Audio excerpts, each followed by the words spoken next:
Salut à tous et bienvenue sur la chaîne Le Coach. Dans cette vidéo, je vais faire l'analyse du 8e de finale aller de la Ligue des Champions qui a opposé le Paris Saint-Germain à Liverpool au Parc des Princes et qui s'est conclu par la victoire des Reds, 1-0. Le coach espagnol Luis Enrique a mis en place un 4-3-3 avec Donnarumma au but, Nuno Mendes en tant qu'arrière gauche et Hakimi en tant qu'arrière droit, et en défense centrale on retrouve le duo Pacho-Marquinhos.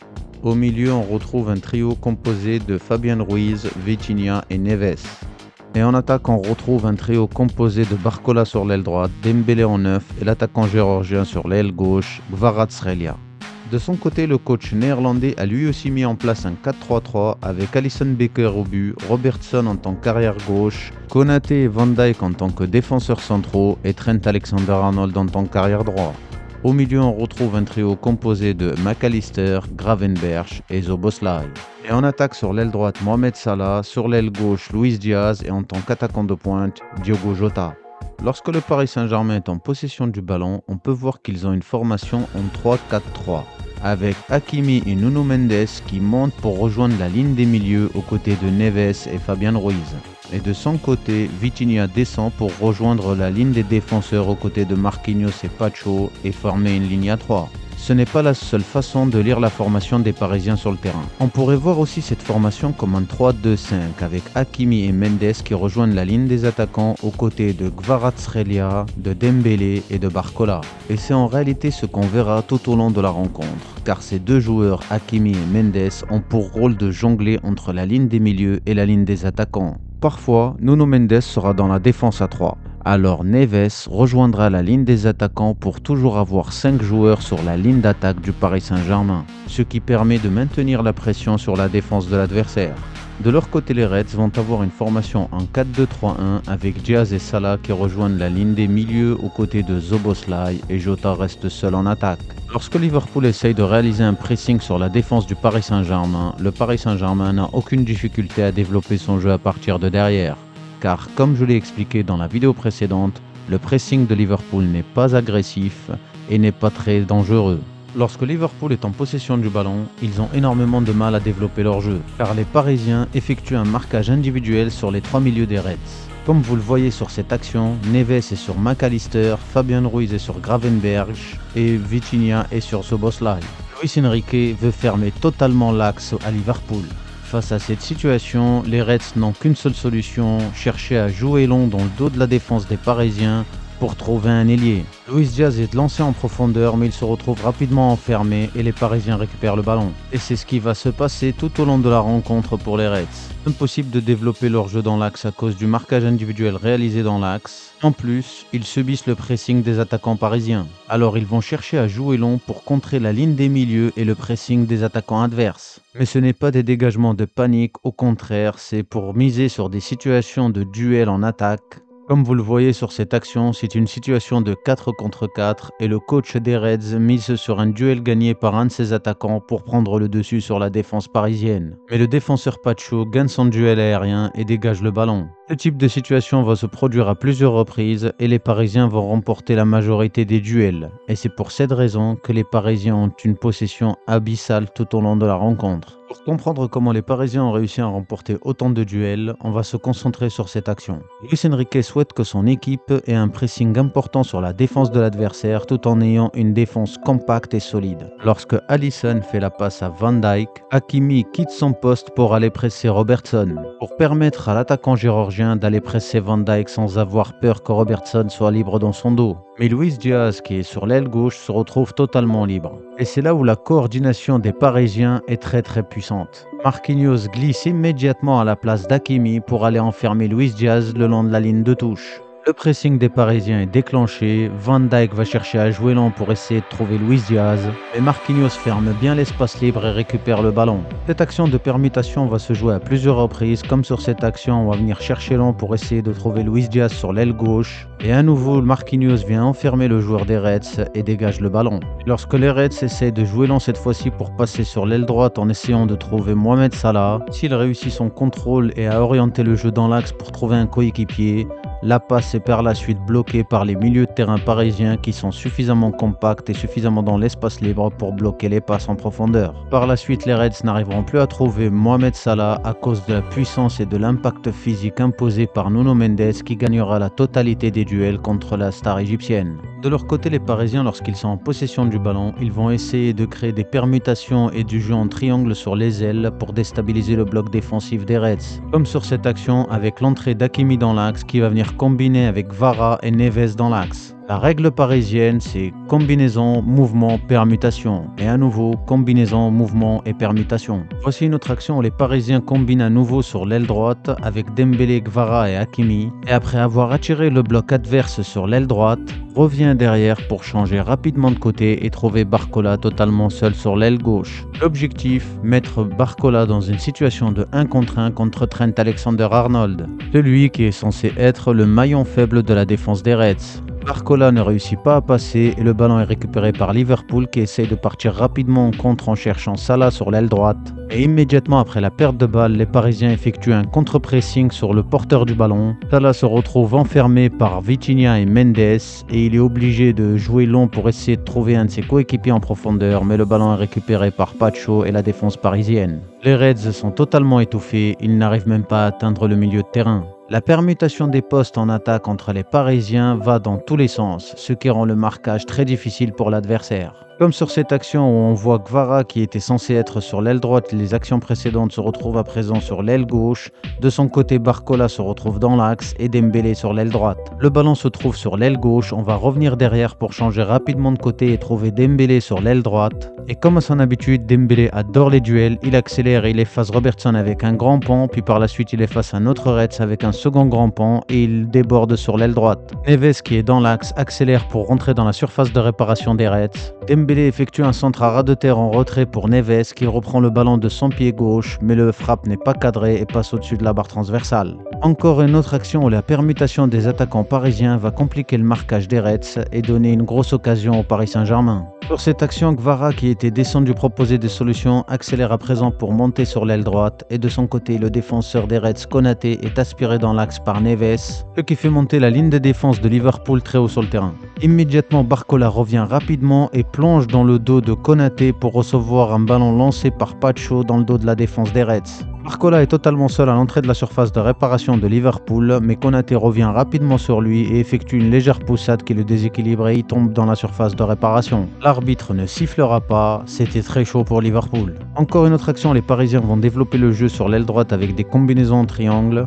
Le jeu va revenir à nouveau derrière pour immédiatement servir Barcola dans l'axe en pivot. Pendant ce temps-là, l'attaquant géorgien s'est déplacé pour se positionner dans l'axe. Barcola réalise un contrôle orienté pour se débarrasser de son opposant direct, puis il fait la passe à Gvara. À 30 mètres, le géorgien tente la frappe, mais Alisson repousse le ballon. De l'autre côté, Liverpool ne change rien à son plan. Lorsqu'ils ont le ballon, ils jouent long pour essayer de trouver un attaquant qui prend le dessus sur un adversaire. Et c'est ce qui va se passer sur cette action avec un long ballon d'Arnold. Pacho négocie mal la trajectoire du ballon et il tombe et le ballon arrive facilement à Jota. Mais Marquinhos revient bien et contre la passe de Jota. Malgré tout, les Reds restent en possession du ballon et ils arrivent à trouver Salah sur l'aile droite qui arrive dans l'espace libre. Mendes fonce sur Salah et un nouveau Salah perd le duel. Mendes récupère le ballon et dégage le danger. Liverpool a toujours autant de mal à essayer de se créer des occasions ou à développer son jeu, comme ici Gravenberch qui se retrouve enfermé au milieu de 3 joueurs et qui perd facilement le ballon. Et immédiatement à la récupération du ballon par les Parisiens, il se projette en attaque avec ici Barcola qui percute et qui efface 2 de ses opposants directs.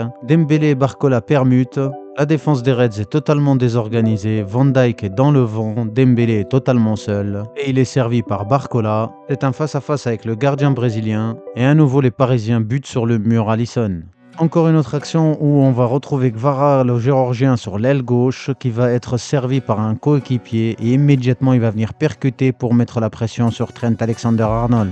Kvaratskhelia arrive à se débarrasser de ses opposants directs et à se mettre dans une situation de frappe, mais à nouveau Alisson arrête la frappe et garde les buts de Liverpool inviolés. En seconde période, on retrouve le même plan de jeu avec les Reds qui cherchent à jouer long pour essayer de trouver un coéquipier sur les ailes, mais la défense parisienne dégage le ballon et les milieux parisiens récupèrent le second ballon, ce qui continue d'asseoir la domination parisienne. Même si Liverpool réussit à récupérer quelques ballons au milieu de terrain en seconde période, leurs contre-attaques sont vite neutralisées par la lecture défensive des Parisiens. Avec ici une situation de 3 contre 3, Luis Diaz accélère, mais Marquinhos réussit à voir son opposant dans son dos et anticipe la course dans l'espace libre. Voici une autre action où Liverpool va à nouveau trouver un de ses coéquipiers dans l'axe pour avoir à nouveau une situation de 3 contre 3 au milieu de terrain. Et cette fois-ci, un espace libre important se trouve dans l'axe dans lequel va venir glisser Trent Alexander-Arnold. Jota sert immédiatement Arnold dans l'axe qui va servir en une touche de balle Salah sur l'aile droite. À nouveau un duel entre Mendes et Salah. Et à nouveau il n'y a pas eu match. Mendes récupère le ballon facilement dans les pieds de Salah. Ce type de duel remporté par les défenseurs, que ce soit Mendes ou Marquinhos, est extrêmement important pour la défense parisienne. Car c'est ce qui permet de donner confiance aux attaquants et au milieu parisien pour se projeter et mettre la pression sur l'adversaire. Un autre joueur a réalisé une prestation défensive XXL aussi dans cette rencontre chez les Reds, c'est Trent Alexander-Arnold. L'Anglais s'est battu avec agressivité dans les différents duels avec les Parisiens, avec une excellente anticipation sur cette action, ou encore un duel contre Barcola où il se bat avec agressivité et acharnement pour récupérer le ballon et il gagne le duel et dégage le danger. Et comme je le dis, les duels remportés par Mendes et Marquinhos ont permis à la défense parisienne de rester solide et compacte. Et de l'autre côté, Alexander-Arnold a réussi à répondre au défi que lui opposait le tacticien espagnol Luis Enrique. Il n'a cessé de mettre la pression sur l'aile avec les deux doublements ou encore cette action où Mendes monte et ça donne une situation de 2 contre 1 avec Kvara contre Trent Alexander-Arnold. Mendes sert Kvara dans l'espace libre dans le dos d'Arnold, mais Arnold revient super vite et empêche l'entrée de Kvara dans la surface de réparation et dégage le ballon sans faire faute. C'est super bien défendu par le défenseur anglais, à croire qu'il a regardé ma dernière vidéo et qu'il a voulu me donner tort. De leur côté, les Parisiens réalisent à nouveau le jeu en triangle sur un côté pour attirer le bloc adverse, puis vont venir changer de côté pour trouver Vitinha dans l'axe qui va donner à Doué sur l'aile gauche. Doué avance pour arriver à l'entrée de la surface de réparation adverse. Il n'essaiera pas de dribbler pour passer ses opposants, mais il se met sur son pied gauche pour frapper du droit. Et son enveloppé du droit est magnifique, mais à nouveau le gardien Alisson s'oppose et dégage le ballon. Encore une autre action, les Parisiens vont changer de côté pour trouver un ailier sur l'aile opposée, comme ici Dembélé sur l'aile droite qui va se retrouver en face à face contre Robertson. Impossible pour Dembélé de rentrer dans la surface de réparation car toute l'équipe de Liverpool est dans la surface de réparation, alors il enveloppe de son pied gauche, mais à nouveau Alisson repousse le cuir. Immédiatement, l'équipe de Liverpool part en contre-attaque avec ici Salah qui est servi dans l'espace libre sur l'aile droite. Nunez, fraîchement rentré, accélère et dépasse Marquinhos sur l'aile gauche. C'est une situation de 2 contre 1. Salah essaie de lancer en profondeur Nunez, mais il rate totalement sa passe. C'était une situation très dangereuse contre le Paris Saint-Germain et contrairement à la première heure de jeu, les Reds arrivent à se projeter en attaque pour avoir des situations dangereuses car les Parisiens n'arrivent plus à revenir pour réaliser le contre-pressing à la perte de balle. Le coach néerlandais réalise un changement en faisant entrer Elliott à la place de Salah qui a réalisé une très mauvaise partie et qui a perdu tous ses duels. Le ballon d'or des terrains, c'était Casper sur le terrain. À la 86e, le gardien de but Alisson va à nouveau jouer long pour essayer de trouver un coéquipier en profondeur. Le ballon est en direction de Nunez. Nunez monte au duel aérien contre Marquinhos. Marquinhos tombe, le duel est remporté par Nunez. C'est peut-être le premier et le seul duel que Liverpool a gagné en attaque. Le ballon reste dans les pieds de Nunez, qui temporise le temps que Elliott arrive et monte sur l'aile droite. Puis il le sert dans l'espace libre dans la surface de réparation. Elliott fonce, Mendes est en retard. Avec un plat du pied gauche, il envoie le ballon au fond des filets. 1-0 pour Liverpool. À la fin de la rencontre, les stats sont sans appel. 70% de possession de balle pour le Paris Saint-Germain avec 1,78 d'expecting goals alors que Liverpool a à peine 0,27 d'expecting goals. Liverpool n'a réalisé que 295 passes alors que le Paris Saint-Germain en a réalisé 693. Sans parler du nombre de tirs où le Paris Saint-Germain a réalisé 27 tirs alors que Liverpool n'a réalisé que 2, avec seulement une seule frappe cadrée pour Liverpool qui leur donne la victoire. Pour conclure, le Paris Saint-Germain a réalisé une rencontre incroyable. Ils ont dominé toute la rencontre sur tous les aspects du jeu. Que ça soit en termes de possession de balle, qui n'était pas du tout stérile, au contraire ils ont créé énormément d'occasions grâce à leurs permutations, leurs combinaisons et leurs mouvements. Avec les changements de côté après avoir attiré l'adversaire sur un côté, les dribbles et les percutations des ailiers, les contre-pressings à la perte de balle ou encore les frappes à 30 mètres des buts. Mais malheureusement pour les Parisiens, il y avait un grand gardien pour ce grand rendez-vous, Alisson Becker, qui a totalement écœuré les Parisiens, que ce soit les joueurs ou les supporters ou même les journalistes. De son côté, le coach néerlandais a réalisé ce que j'avais dit dans la première vidéo, un jeu défensif en misant tout sur la défense et en mettant l'action sur les contres. Puis en toute fin de rencontre, il fait rentrer un attaquant puissant qui prend le dessus physiquement sur les défenseurs adverses et c'est ainsi qu'il remporte la rencontre. C'est la tactique basique du jeu défensif et de la contre-attaque. Dans la dernière vidéo, j'avais bien mentionné que le jeu de Liverpool était un jeu défensif et plusieurs personnes m'ont reproché dans les commentaires de ne pas regarder la Première Ligue et de ne pas connaître le jeu de Liverpool. Je les invite après cette rencontre à avoir un peu plus d'humilité dans les commentaires. Enfin, Luis Enrique a réalisé une prestation tactique XXL. Il a changé cette équipe du Paris Saint-Germain en une véritable équipe qui joue un véritable football. Même s'ils ont perdu, les Parisiens devraient être fiers de la partie qu'ils ont réalisée. Mais il ne faudra jamais oublier que dominer n'est pas gagner et lorsqu'on domine et qu'on rate beaucoup, on se fait punir à la fin. Si le contenu t'a plu, n'hésite pas à partager et à liker, c'est important pour la réussite de la chaîne. Et n'hésite pas à mettre ton commentaire en dessous de la vidéo, je n'hésiterai pas à te répondre. Et moi je te dis à dans une prochaine analyse et une prochaine vidéo. Ciao!